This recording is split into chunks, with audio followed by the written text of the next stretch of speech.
Okay. Ito siya nga. Ito.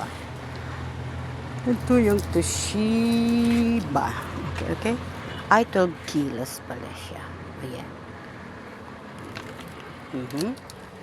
Open mo yan.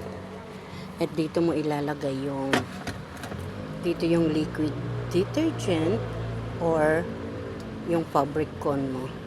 Kapag hindi mo gagamitan siya ng liquid, pwede mo siyang tanggalin ito. Then, yung powder ang ilalagay mo. Kasi sabi niya, remove this one. Kaya liquid only. Sabi niya. Remove, sabi nga niya, for powder detergent. Okay. Pero may sasabihin ako. Kapag naglalagay ako ng powder is nilalagay ko muna dito. Then, salansan ko yung mga damit. Ganon. Tapos, pwede ko ring lagyan ulit dito. Kasi minsan, alam nyo, pag yung dito lang, parang kulang yung sabon.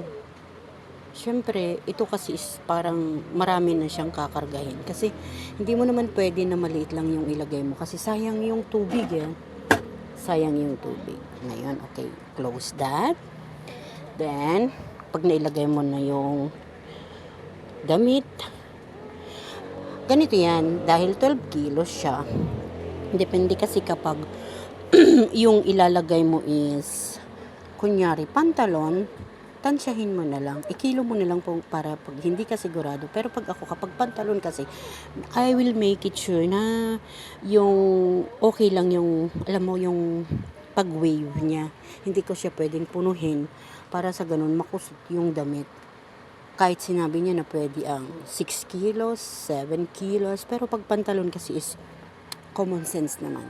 Pero kapag yung maliliit, yung mga damit ng toddler, ganun, is pwede naman hanggang sa 8 kilos. May espasyo sa. Pero kapag pantalon, towel, or blanket, no, titignan na lang natin, tatansyahin na lang natin. Okay, pag nailagay na, kunyari yung damit, is sarado mo siya. Ganyan. Ngayon, i-open mo. Kapag yung ilalaba mo is mga t-shirt lang, ganon, pag open mo ng ganyan, dito ka muna. Pindutin mo kung ano yung gusto, yung regular jeans or blanket. Pero mostly na ginagamit namin is regular lang kasi tinatansya namin yung kilos ng ng damit para makusot siya. Dali. Naka-light kasi siya kasi madilim dito eh. Ayan. Wait.